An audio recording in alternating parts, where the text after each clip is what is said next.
Gilibers, samahan nyo ako, mamili tayo. Kasi meron tayong bagong lesson.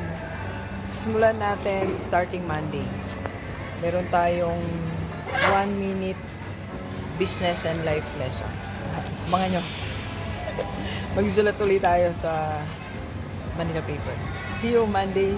Meron tayong 1-minute business and life lesson. Let's go, let's go. Gilibers, kailangan pa natin to.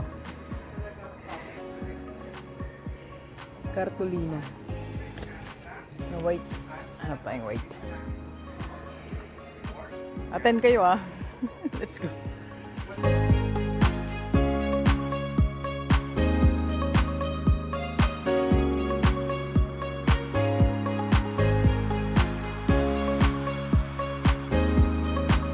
Okay, Gilibers, nakabalik na tayo.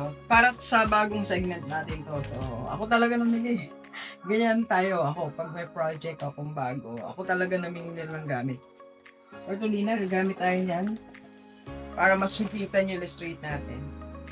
Siyempre, kailangan natin ng paper, mga papel. E dyan lahat lalagay yung concept. Siyempre, meron tayong dispenser. At eto, explain ko later.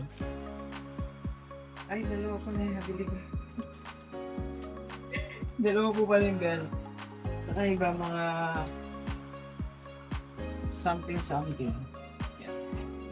Then, ito. Nagamit din tayo ng Manila paper. I'm excited for this eh. Okay, so explain ko muna to. Ito yung bell. Dalawa yung nabili kong bell. Guys, kami sila. Yan. Ito, nakuha ko sa idea na to kay Dunlock. Kay Dunlock, pag nakaka-close siya ng deal, meron siyang gong ba yun, yung nampas na gano'n to make sound, no? So tayo, wala pa tayong gano'n. Ito muna. So every time na may mag-join sa ating community IMG Rockstar and mag-Kaiser, ito, papatabi natin.